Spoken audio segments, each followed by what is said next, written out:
What's going on, everybody? Welcome to Bluegrass Sports Podcast, episode number 3.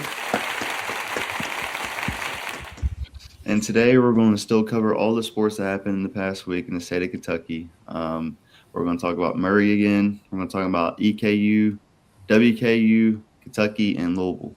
Last week we talked about Kentucky last because there was more to talk about, but this week we're going to talk about Louisville last because they just went 0-2 in basketball, and I feel like there's going to be more to talk about. So, to kick things off, we're going to dive into Murray State.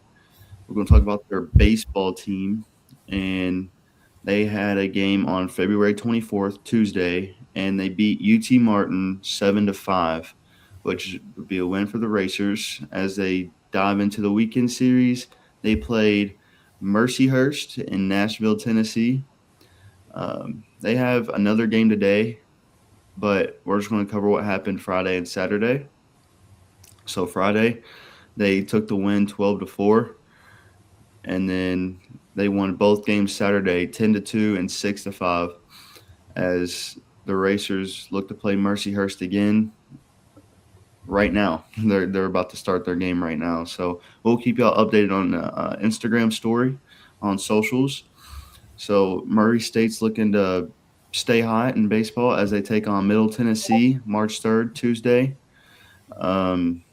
And then their weekend series would be against UCF at UCF. And we'll keep y'all updated again, like I said, on social media and see how they do. They look to stay hot. One thing I want to highlight about Murray State baseball, though, is they have somebody that's top 5 in batting average in all of D1. He's currently ranked fourth. He has 21 at-bats, 12 hits, and played 7 games so far, with a batting average of .571. Everybody congratulate Parker Earhart. He is killing it right now. He is a senior catcher for the Racers, so we'll keep y'all updated on how he does and how the rest of the team does. Now, moving on to Murray State basketball. As I said before, they only have 1 game left in the regular season, and they play today at 2. They play Bradley at Bradley. It's their last game, and they're currently second in their conference. So we'll keep y'all updated on Instagram story on what happens at that game, the final score, and how their tournament goes for the conference. So that'll be all for Murray State today, as we'll move on to EKU and DJ. So EKU played Wednesday, February 25th versus Louisville. Took the loss 5-6. We'll get in on that game more whenever we get to Louisville section. Then they had a 3-game series this weekend versus Tulane. Friday, February 27th, they took the loss 4-5. And then Saturday came out on top 6-3, and then played today at 1:30. We'll keep you updated on that on stories. And then they play a 2-game series versus Kentucky. March 3rd, Tuesday, and then March 4th, Wednesday. And now we'll get into some basketball for this week. Eastern Kentucky went 0-2 this week. Played Queens, North Carolina, lost by 17. And then played Lipscomb in a close game, lost by 8, 80-77. That was their last game of the regular season. And then next Wednesday, they play Stetson in the ASUN Championship first round. So we'll get on all that next week, and we'll go to Tyler on WKU. Starting off with WKU baseball, they played Kentucky on Wednesday, February 25th. They unfortunately took the loss 9-13. We'll talk about that game later on as we jump into Kentucky baseball. Now, moving on to Indiana, they played a 4-game series from Friday to Sunday, which, as of recording this, they have not played the Sunday game yet. That is at 1 p.m., and we're going to keep you updated on Instagram stories, like DJ said before, with EKU. So WKU picked up the first game 4-1. Unfortunately, lost the second game 1-3. Indiana picked up the third game of the series 14-12. So right now the series is 2-1 with 1 game yet still to play. Moving on to WKU basketball. The Hilltoppers faced New Mexico State on Thursday, February 26th. They defeated them 93-70, which is a great win for WKU. On Saturday, which at the time of recording this, that was yesterday, they defeated UTEP with a score of 97-65. So the Hilltoppers go 2-0 on the week, and they are moving on. Thursday, they play Missouri State, and Saturday, they play FIU. So that'll close the regular season for the Hilltoppers, and we'll look forward to that next week. Now, we should move on to Kentucky baseball, I believe. Yeah, so when we talk about Kentucky baseball, they had 4 games played this week. Actually, they played their last game of the series against St. John's today. They're about to start their game right now, but we'll talk about their game Wednesday and then their game Friday and Saturday. So we'll dive into the WKU game and then the St. John's game. Starting off with WKU game, they got the win, 13-9. It was a back-and-forth game with the offense, but Kentucky came out on top. Ty, can you give us some stats for that game? I can. For Kentucky, Hindle had 5 at-bats, 1 run, 1 hit, 2 RBIs. Lawrence had 6 at-bats, 2 runs, 3 hits. Thornish had 6 at-bats, 3 runs, 3 hits, 1 RBI. Brown had 3 at-bats, 2 runs, 2 hits, 2 RBIs. Cerny had 2 at-bats, 2 runs, 2 hits, 1 RBI. Swartz had 4 at-bats, 1 run, 1 hit, 2 RBIs.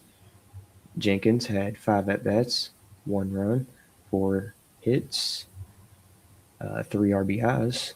That was a very solid game. Like, I had to run through a lot of players because they played well. They hit well that game. When you're getting 13 runs, I feel like that's a great game for your offense. Right. Now, let's move on. Let's see if WKU has any players. They had Hayes with 3 runs, 2 hits, and 3 RBIs. That was on 4 at-bats, so that was a very solid game from him. They also had 4 players with one run each. So, a solid offensive game from them. Kentucky just pulled out the win. We see Kentucky had Alderman, who pitched 4 innings, gave up 5 hits, 2 runs. Harris had 1.2 innings pitched, gave up 3 hits, 4 runs. That's where Kentucky started lacking. But fortunately, they were able to close it off and get a win.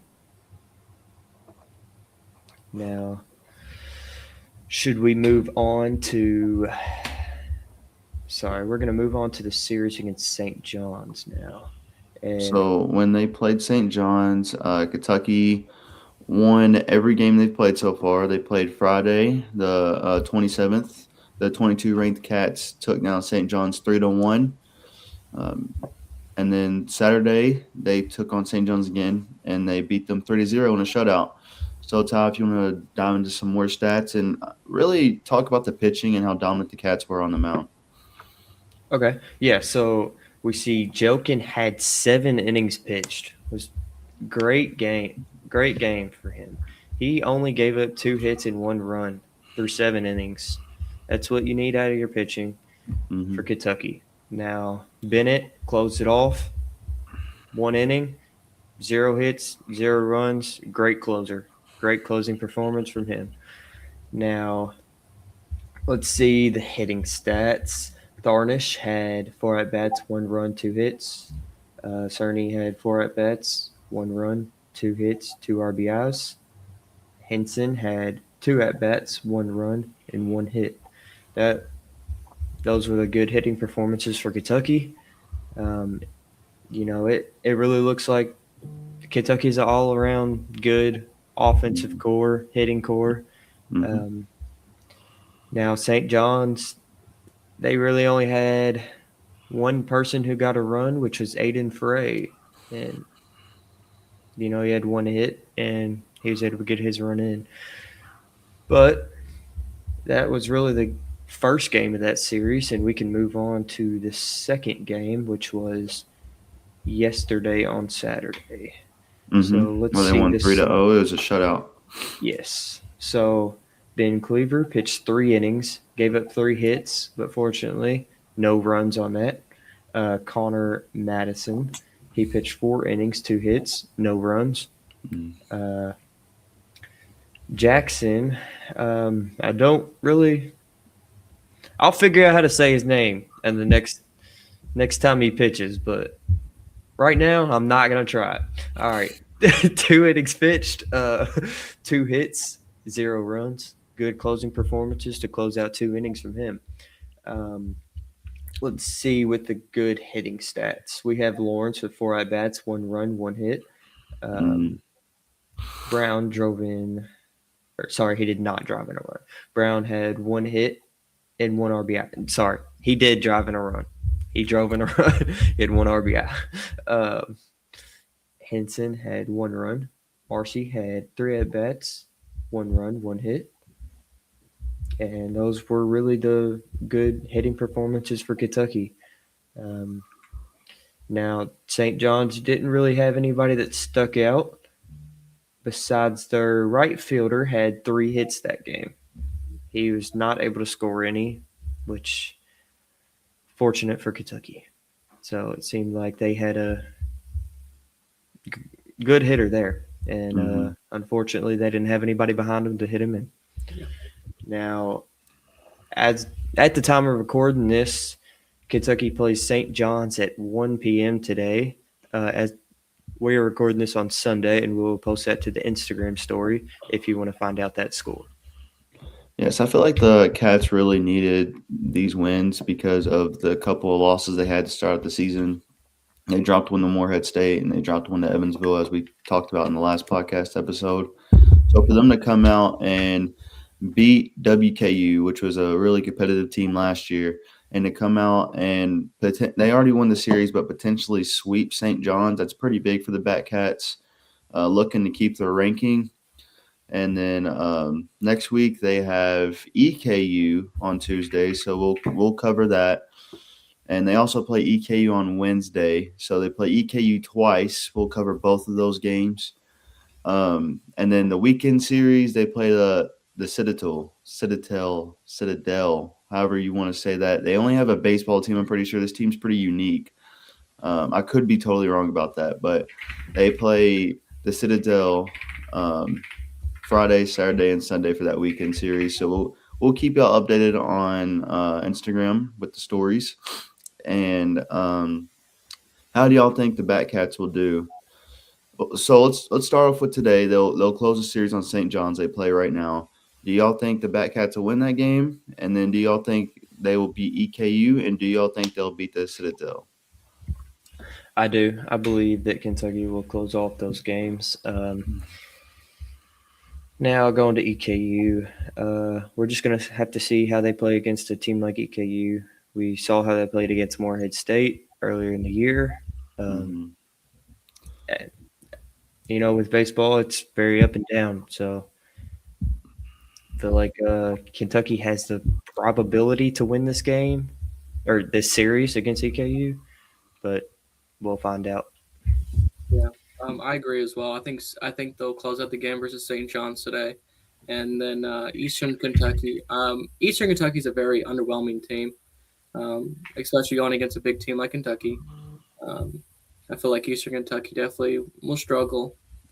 So I think Kentucky will pull out the win over Eastern Kentucky. What do y'all think about the weekend series against the Citadel? To be honest, I haven't heard of that team before. I'm pretty sure. I'm right there with you. I've never heard of that team before. So it looks like they actually have a basketball team. So I was wrong. They let's see how their baseball team is doing. Their record right now is 4-4. Okay. beating Army, Marshall, and Liberty in a few games. But they dropped 2 games to Florida State recently, who is ranked. It's so hard to pronounce that school, but I feel like that's definitely a winnable game for the Cats if they just go in and take care of business. It's actually at home. Okay. All their games next week are at home, so if they just take care of business, I think they'll be all right. I think we all agree on that, so we can move on to some Kentucky basketball. Tyler, take it away with some Kentucky basketball. All right. 1 second here. On, was it Tuesday, I believe? Sorry. Yes, they played Tuesday night. Yeah, I was trying to think of which day of the week it was. So on Tuesday, the Cats took down South Carolina Gamecocks 72-63. Now, in that game, we saw that Owe had an off game. He had 8 points, and he was shooting 3 for 13 from the field, 0 for 2 from 3. But luckily enough for the Cats, Denzel Aberdeen steps up with 19 points, shot 4 for 6 from 3, which is a great performance from 3 for him. Had 4 rebounds, 5 assists. He had 0 turnovers, which was huge. That was very good from your starting point guard. That's exactly what you need. Colin Chandler, he shot 2 for 4 from 3. He had 10 points, 2 rebounds, 3 assists. He had a very clutch 3 in I believe the final 2 minutes of this game to really close out the game, put Kentucky ahead to give them a jump. I believe it was like 6 points ahead, but in 2 minutes, that's a big lead. That's a huge lead. Now, Malachi Marino had 8 points. He shot 2 for 4 from the field. He had 11 rebounds, which was great for the Cats. Cats needed Marino to get on the glass, get the boards. Yelovich had 11 points. He unfortunately shot 1 for 6 from 3. Had 3 rebounds and 3 turnovers. Now, not a great shooting performance, but he ended 5 for 10 from field goal. So he made up for it. He didn't shoot good on the 3. However, he still had 11 points. So now on the bench for Kentucky, from 3, the bench players were not very good. Trent Noah 0 for 3, Diabate 0 for 1, Jasper Johnson 0 for 3. Now, Trent Noah had 0 points. Diabate had 12 points, 4 rebounds, 1 assist. Diabate played a solid game, going 5 for 10 from the field goal. Garrison had 4 points. He went 1 for 4 from the field with 7 rebounds and 2 assists, which is a very solid game from him. Now, did the Gamecocks have anybody that really stood out? They had Michi Johnson with 18 points. He shot 2 for 6 from 3. He had 6 assists. He had 4 turnovers, which I think was huge for the Cats to force those turnovers. Really, that was really it. They had 3 players in double digits. I think that's really what gave the Cats the momentum in that game to close it out. They got off to a slow start. I believe midway through the first half, the Cats really started to get a lead with it. And then halftime, they had a 5 to 10 point lead. And then coming back from half, they really let the Gamecocks kind of come back, make the game a little close. This led to the 2-minute mark and the second half where Kentucky finally pulled away at the end. It was a very back and forth game most of the game. So that's really all we have to talk about there. Now, I was going to say something about the South Carolina game.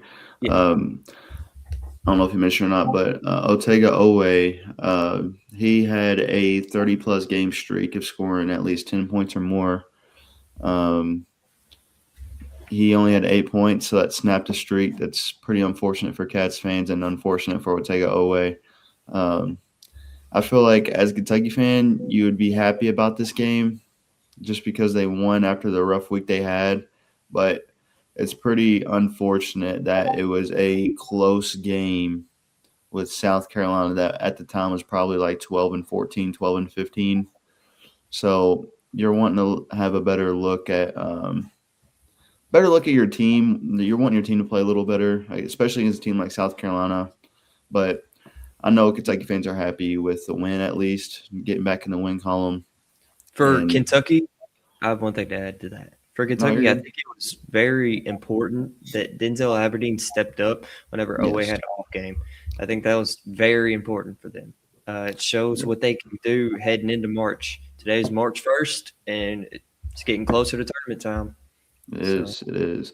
Yeah, Denzel stepped up a lot for the Cats. And you mentioned Meechie Johnson. Really, I don't mean to be that guy, but Meechie Johnson is South Carolina. Like, they had nobody else, really. I mean, they had number 55.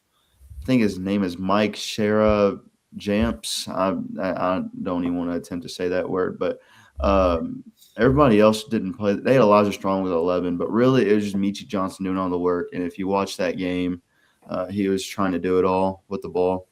So, the Cats got to win that game, and they got back on the win column as they should. It was against South Carolina. So, Todd, take it away with some Kentucky basketball against Vanderbilt. Yesterday, which was Saturday, Kentucky dominated the Volunteers 91-77, ending it off. Kentucky shot very well. I believe this was an overall performance that Kentucky needs to make a run in March, not only in the SEC tournament, but the NCAA tournament. We had two players with 23 points here on this stat line. We have Colin Chandler with 23 points, Otega Owe with 23 points.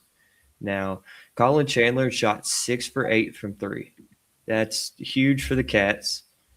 Very big. Owe went 9 for 16 from the field.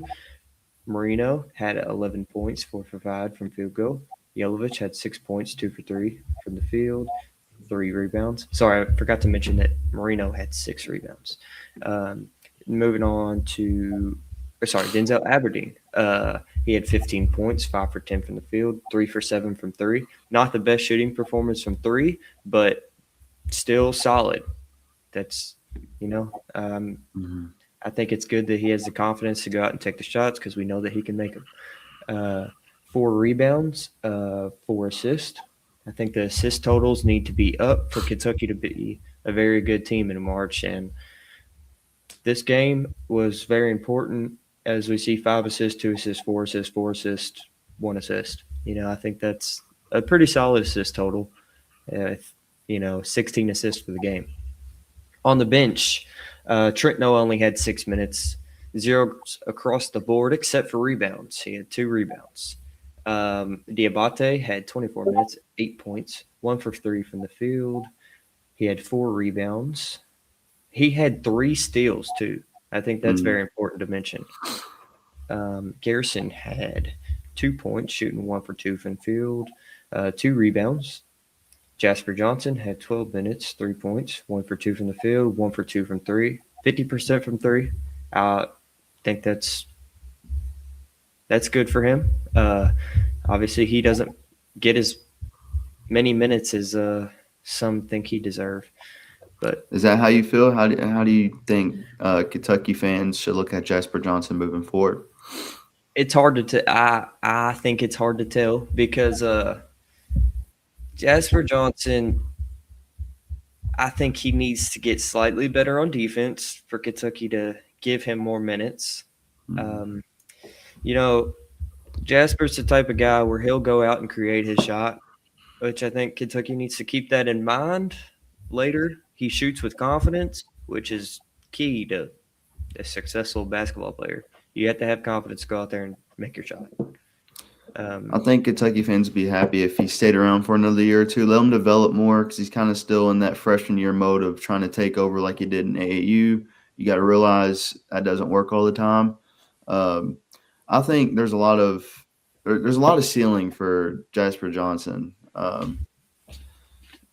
He can be any player you want him to be. You just got to let him develop and let him shine. I think he'll be all right though. I think my take. I think Jasper Johnson will be all right, but that's just my opinion though. I agree. I think it's very important for Mark Pope to attempt to keep Jasper around. Now, I don't know how that looks with NIL money, and I don't know what his agent would be looking for whenever it comes to money, and if Kentucky can afford that. That's all the new political stuff in college basketball now. It's hard to tell. It's hard to tell. I mean, I know stars don't really matter at the end of the day, but I mean, there's people that looked at Jasper Johnson and gave him 5 stars for a reason. So I feel like there's got to be something in there that's just like he's worth to wear a Kentucky jersey. He deserves to wear a Kentucky jersey. You just got to give him time. You got to let him develop. I know this wasn't the season that he wanted, but you just got to let him develop. Give him opportunities. I agree. He's really young. Yes. So yes. Obviously, as a freshman, he could make a huge jump in his sophomore year. I believe that's all I have for the Vanderbilt game. Yeah. Now looking forward, I was looking forward at the schedule, and I was going to get your all's predictions for Kentucky basketball this upcoming week. This are the last 2 games that they have in the regular season.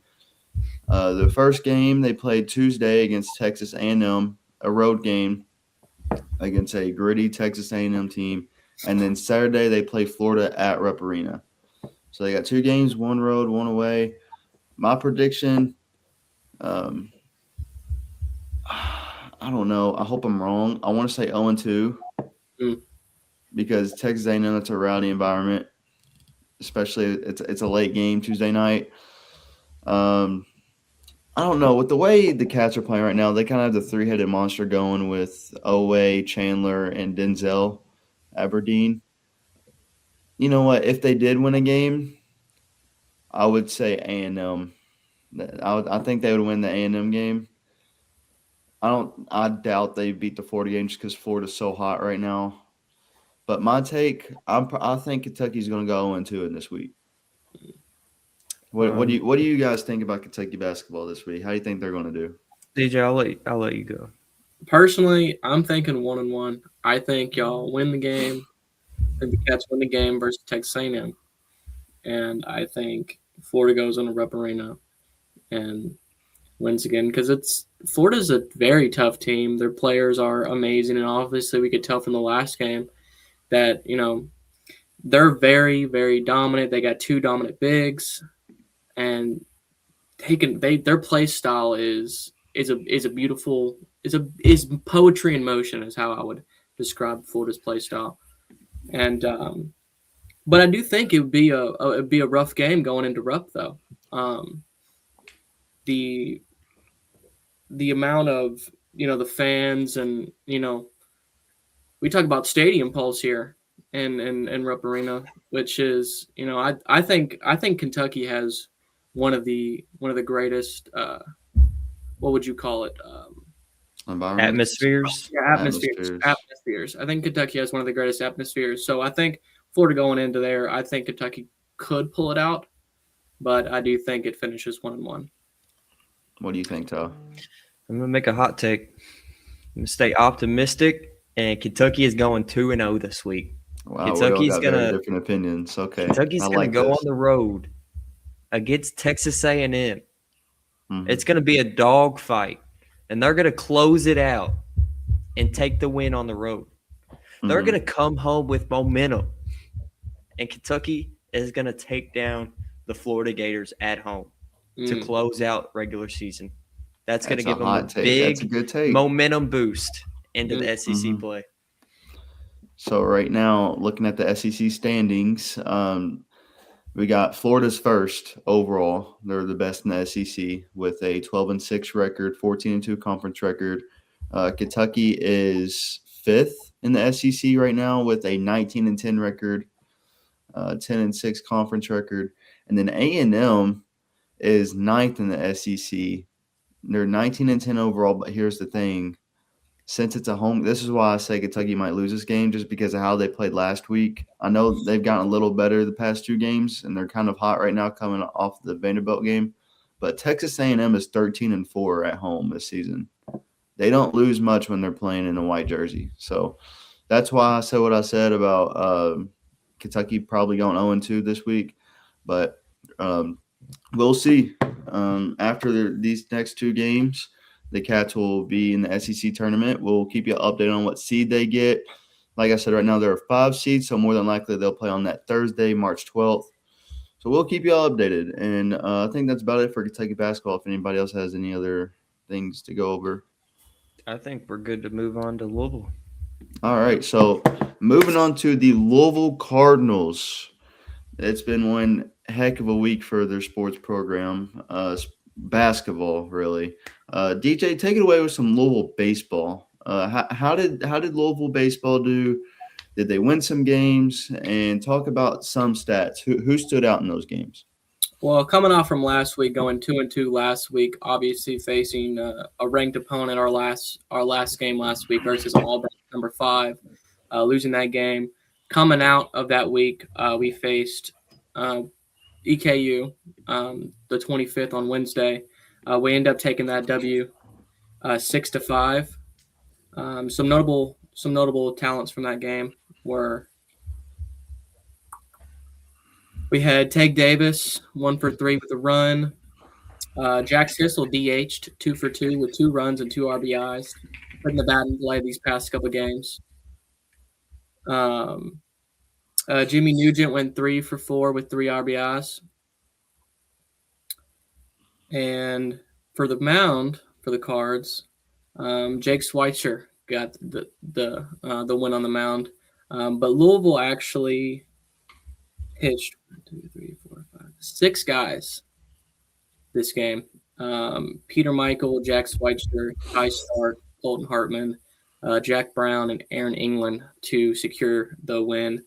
Starter was Peter Michael, pitched 2 innings, allowed 5 hits, 4 runs, and 4 errors, which is never what you want to see. But I'm glad Louisville was able to get the pitching going and switch between guys and find the right rotation.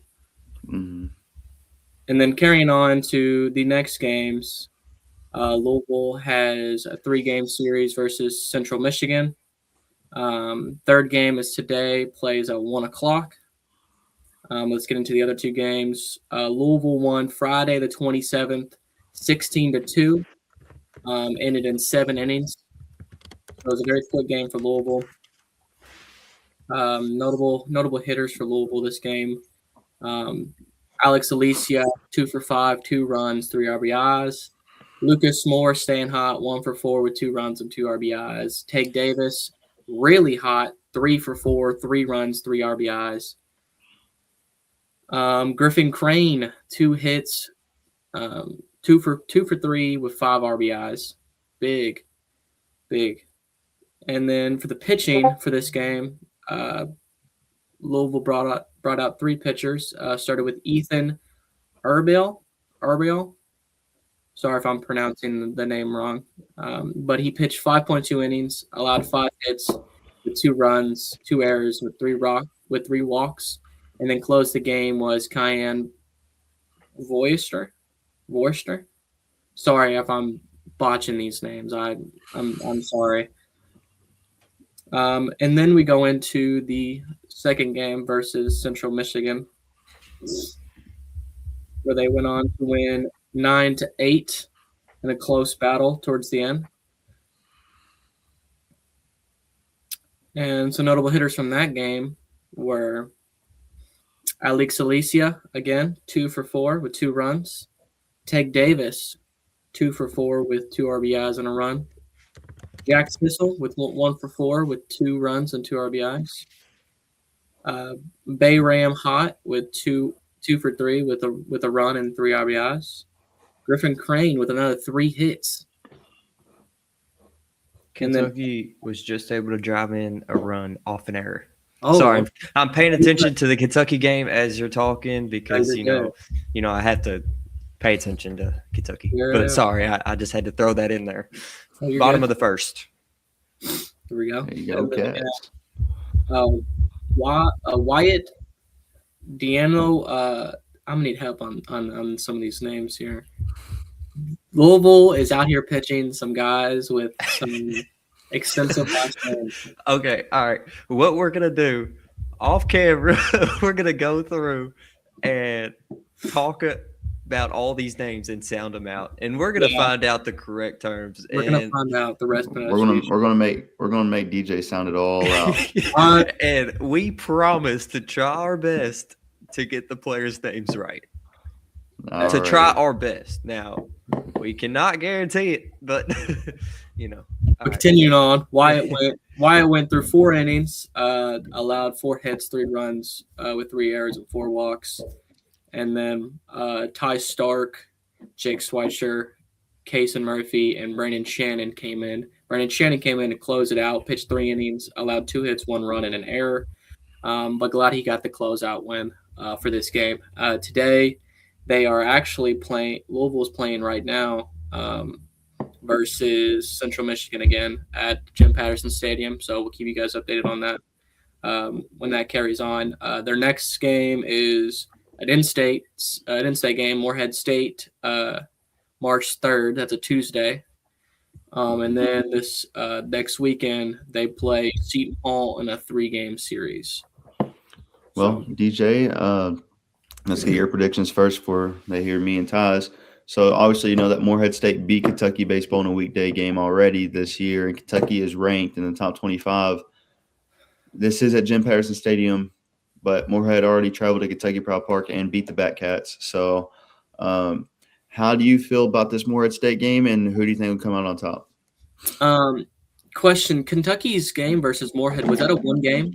Or was that a multiple games? That was a 1 game. It was a 1 game. Yeah. Just 1 game. Yeah. 1 game. Well, Morehead, obviously, we saw from how they were against Kentucky. Played a good game, good pitching, good hitting.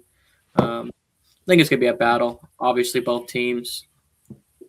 Louisville's catching. I would say Louisville's catching fire again. I mean, that's 3 wins in a row.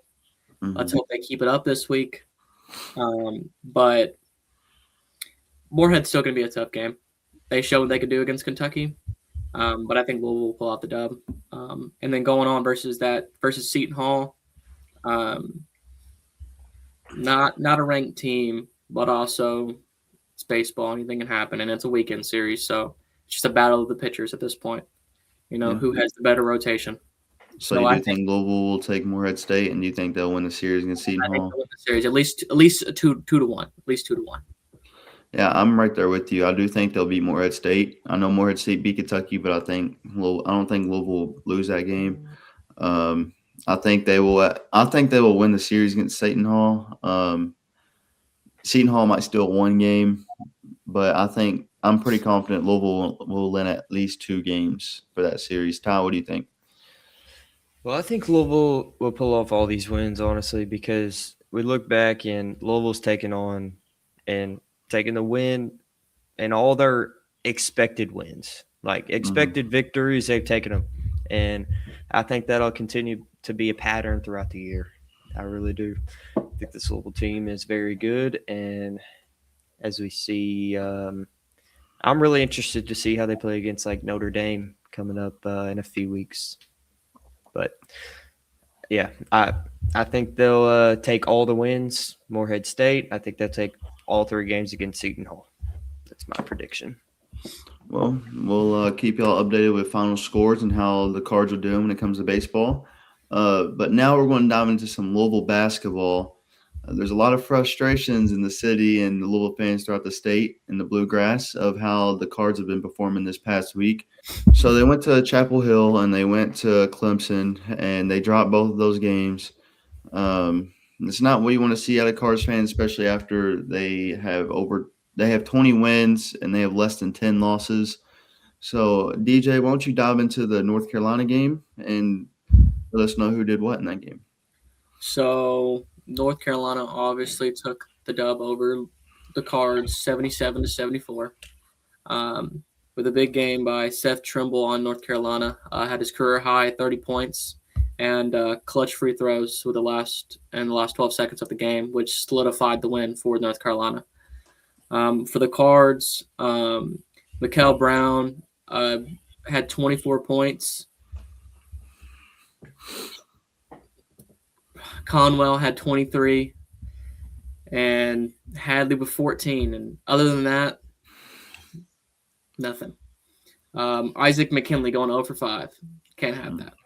Mm. Can't have that. Supposedly best shooter in the ACC last year comes into this Louisville team, and to me hasn't proved to me nothing. Hasn't really had a 20-plus point game. His 3-point percentage is nowhere near how it was last year, and then you go into the big man, Frew, 3 points, 5 rebounds. Khalifa, 0 for 3, no points. Frew did have 3 blocks. He did have 3 blocks. I didn't see that on my stat line over here. I'm glad you mentioned. So he had some defense, but he had some defense, but he didn't have a lot of offense from what I see. Yeah. Looking at our bench is combined of 10 points. 10 points off the bench. All right, so DJ, how did you feel like? So obviously, Mikael Brown still had 24 points, and Conwell had 23, and Hadley had 14. One thing I noticed personally when I watched the game was Louisville was really living or dying by the 3-point line. If they were hitting their threes, they were going to win that game. And Mikael Brown hit 6, Conwell hit 4, Hadley had 2, but they had a lot of misses still. If we're not hitting plus threes a game, we're not winning. How do you agree that they should live or die by the 3, or do you think they should attack more? What is your stance on all of that? I truly don't believe that they should continue to try to shoot as many threes or attempt to shoot as many threes as they have. Obviously, though, when they do make a lot of threes, that's when we win ball games. And I think if we play an unranked team or a team that's a little bit less of a powerhouse in these teams like North Carolina or SEC, ACC teams like that, Louisville can pull out the dub versus a team without having to shoot 20-plus threes. Mm-hmm. Now, if Louisville's playing a ranked team, a ranked opponent like this, Louisville, if they're not shooting, then they can't win. Now, also too, I feel like they need to be using and driving into the paint more. I think they need to space out the floor better, take better shots. Their shot selection gets all messed up and just confuzzled whenever it gets into the second half of the game. It's very frustrating to watch.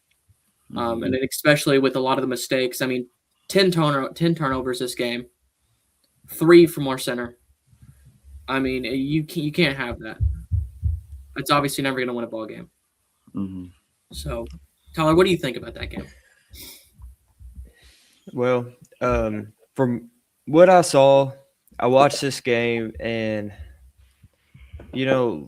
I think Louisville has these stretches in some of their games where they just can't score, and the other team kind of takes the lead, a 10-point, 15-point lead. Louisville always struggles to get back. They always do. They get back, but it's never enough time, I would say. Now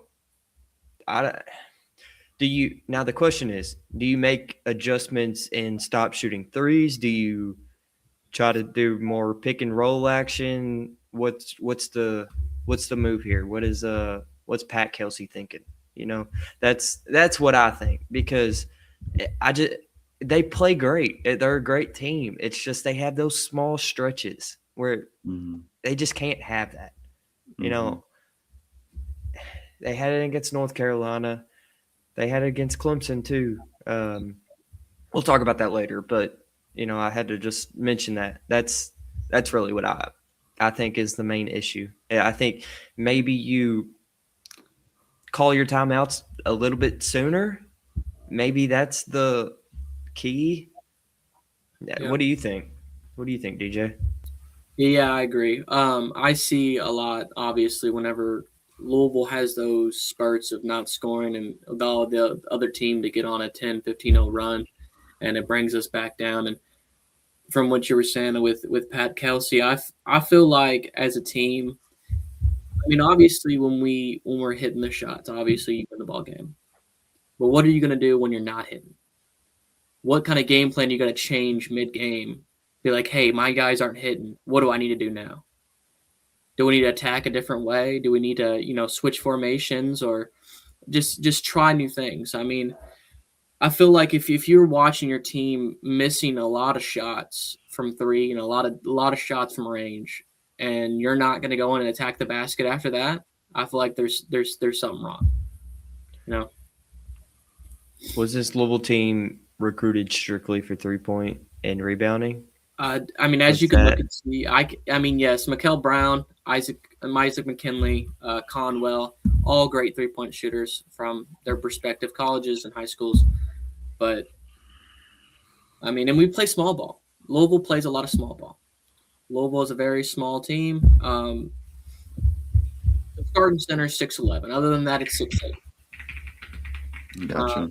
Off the bench, Louisville has a 7-foot center that goes over and has 3 turnovers. Another one, Kason Pryor, injured. Well, was previously injured last year, came in this year, and hasn't done much whenever he's got in. But also, too, he hasn't had a whole lot of chances to come in. And when he does, he gets maybe, this game he got 2 minutes. No points. And he comes in with very last. So we don't use all of the centers we have and all the big men we have to play that kind of ball. So if you're looking at our starting lineup, you're definitely thinking this is a 3-point team. So looking back at our predictions from last week, both of you all said that Louisville would win this game, and I was the only one that said they would not. So I was going to just take the second and brag on myself. I'm just joking. I honestly I chose North Carolina to win this game, but I really do feel like Louisville probably really could have won this game. Like I said last week, they were down Caleb Wilson, and it didn't help that what was his name? Trimble had a career high of 30. Yeah, Seth Trimble had a career high of 30. It was a winnable game, but just unfortunately dropped it. So we'll see what happens with Louisville in the next week, but we'll dive into how they played against Clemson. DJ, if you want to take that away. So yesterday, Louisville took the loss against Clemson 80-75. Louisville was down most of the game, actually almost all of the game. Louisville was within maybe a 10-point deficit. Tyler, can you correct me on that? It's about 10, 15-point deficit most of the game. It was. Clemson went on a run. Louisville fought back. They actually had a lead for a minute, I believe, and Clemson ended up going on a pretty big run. But I will say Louisville down the stretch in the last 5 minutes made a fight to come back. It just wasn't enough time. I mean, they really had a chance at the end, but obviously with, 10 seconds, it's hard to close that out. So coming in from last week, apparently there was some news on Mikal Brown having a back injury, trying to see if they were questionable on it, seeing if he was going to return this game, if he was going to play after that North Carolina game. So he did not start this Clemson game. He came off the bench. While coming off the bench, played 21 minutes still got his time in, but only produced 5 points. Shot 2 for 10, 0 for 6 from 3, and obviously didn't play his game. He's averaging 20, 25 points a game, and you have your best scorer, the guy that your team runs on, and he's only scoring 5 off the bench.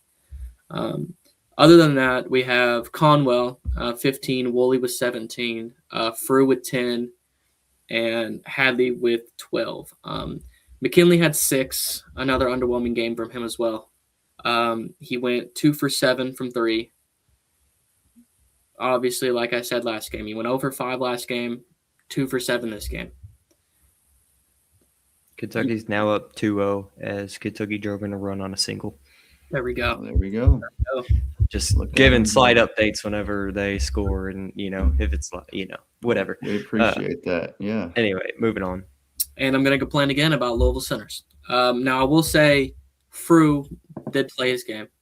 5 for 5, 10 points, 6 rebounds. He plays his physical game. He's in the paint. He does what he needs to do.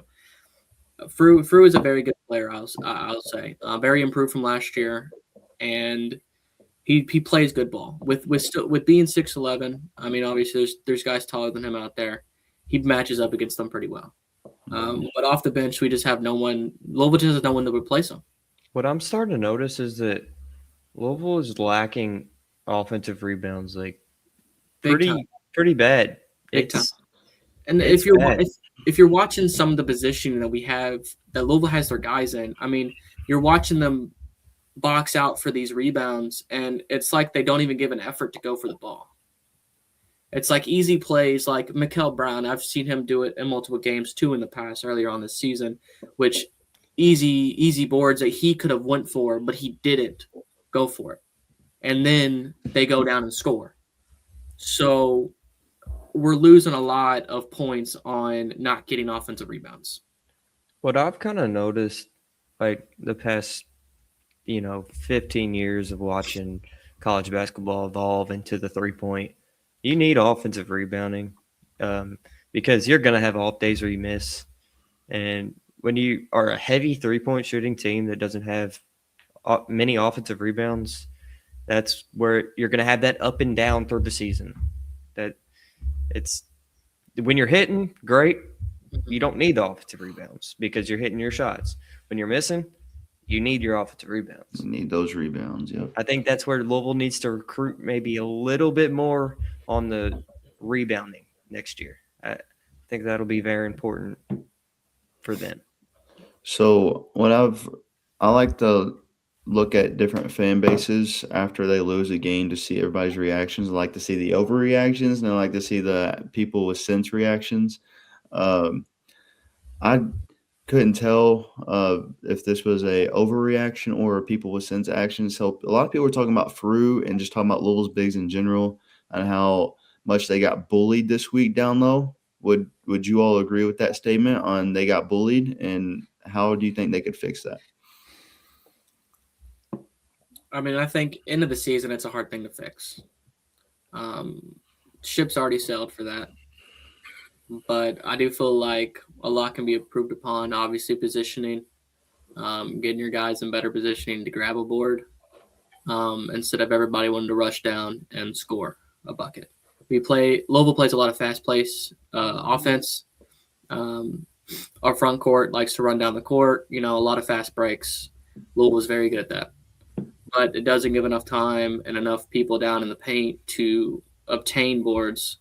And even when we're on offense and shooting shots as well, a lot of guys are out on 3-point lines, and no one's crashing it for the board itself. So I feel like if Louisville can improve upon that, it could possibly bring a better outcome. But that's just clearly up to how they play, how their positioning is in the next couple of games. And, yeah, Tyler, what do you think? Yeah, I agree. This Clemson game was a tough one for Louisville to lose. I feel like all these games down to the end of season, everybody says it's a must-win game, but this Clemson game really kind of what? I mean, you needed it for a higher seeding. Mm-hmm. You needed the Clemson game for the ACT tournament. Like you want to in conference play. Whenever you are shooting for an ACC title, it's very important to get a higher seeding because you have those bye weeks. Obviously it's way easier if you're the 1-2 seed to win the ACC championship. You're playing 2 less games? Yeah, I believe. Like if you were a 10 seed? Yeah, and you get a better break. Yeah. So there's that. I really think they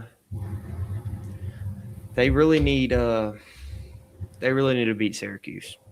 Yeah. Well, since you said that, we'll go on to next week's games.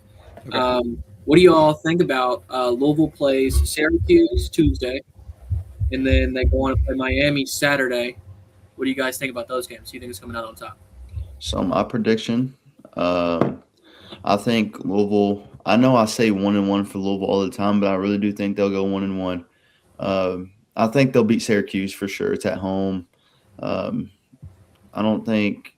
Yeah, Syracuse is towards the bottom of the ACC. They're 15-14 overall. They're 6-10 in the conference, and then when they play on the road, they're 2-6 overall. So I really do think the Cards will get that win.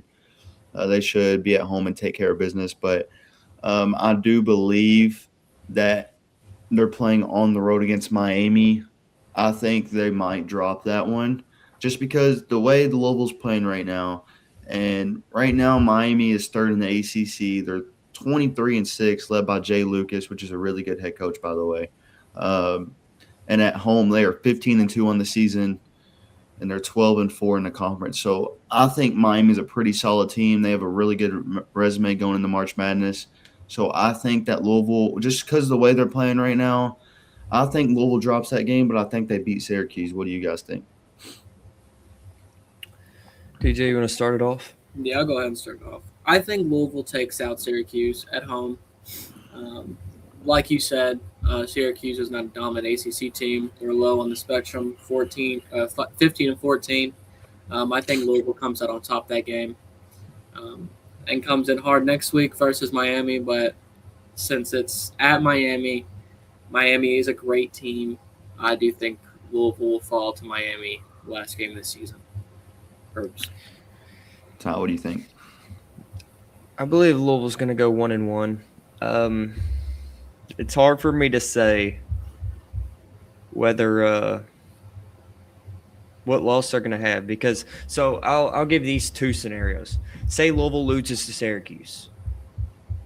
They're on a 3-game that would be a 3-game losing streak. They're going to fight against Miami, and I think they will take that win away. Now, say they beat Syracuse. They're coming off a win. There's a possibility that they go 2-0, I think, because they're coming off a win. Now, that could hurt them too. So I really think they're going to go 1-1 with a possibility of 2-0. But okay. I'm staying at 1-1. Now, I just can't say who they're going to beat and who they're going to lose to. I got you. So that is our predictions for Louisville basketball. Drop your comments below on what your prediction is for this upcoming week, and just let us know how you guys are feeling. And DJ and Tom, I'm going to end it off right here with this last question. There's a lot of Louisville fans saying, like, Pat Kelsey's not the guy. He's not a good enough coach for Louisville, which I highly disagree with, by the way, because of what Louisville has done, like record-wise, compared to how it's been last multiple years. Do y'all think Pat Kelsey's a good coach for Louisville? Do y'all think he's doing a good job? Just give me y'all's opinions on that, because there's a lot of Louisville fans going after him when I think they shouldn't. So just clear that up for me. Personally, in my opinion, I believe Pat Kelsey is the guy. I believe he's a great coach. Yeah. You're especially watching Louisville from the past couple of years when we had Kenny Payne. What was the coach from Xavier? Chris Mack. Chris Mack. Obviously, Louisville's team was in a deficit, a lot of losses, a lot of depressing games to watch, depressing years. And Pat Kelsey came into this organization, and he has done something so special to it and shot Louisville back up to being a team that people are scared to play, a team that people are aware of, and it's just a fun atmosphere. Just watching him get fired up on the sideline and just seeing how much we have improved from seeing, 5 wins to 20. And it's just a beautiful thing to watch Louisville come back in action again. So I would take that all day. I do think that Pat Kelsey is bad. I think he's good. I think he is the man. Ty, what do you think? Pat Kelsey's 100% the guy. Pat Kelsey is the reason that Louisville basketball is where it is, coming off of Kenny Payne. I'm not going to speak negatively about Kenny Payne because I personally don't like talking negative about coaches. It's hard for me to do. But, Pat Kelsey, he brings the energy to Louisville, and I think that's very important for Louisville's programs and their fan base, because you need a fan base that's behind the coach. Now, with Pat Kelsey and his team this year, he brought in very good 5-star point guard, and that's something that Louisville hasn't had since, I don't know. DJ, do you even know? 21, 22. Did they have a 5-star then? Samuel Williamson. Okay. But, I mean, that's been 5 years. It's a long time. Now, I think he knows what he's doing. Obviously, coaches, whenever they get their players, they learn every year from it. I strongly believe Pat Kelsey has learned a lot from this year, and he's going to make adjustments for next year. We're going to have to see how that plays out. And, I think you can't really judge a coach till year 3.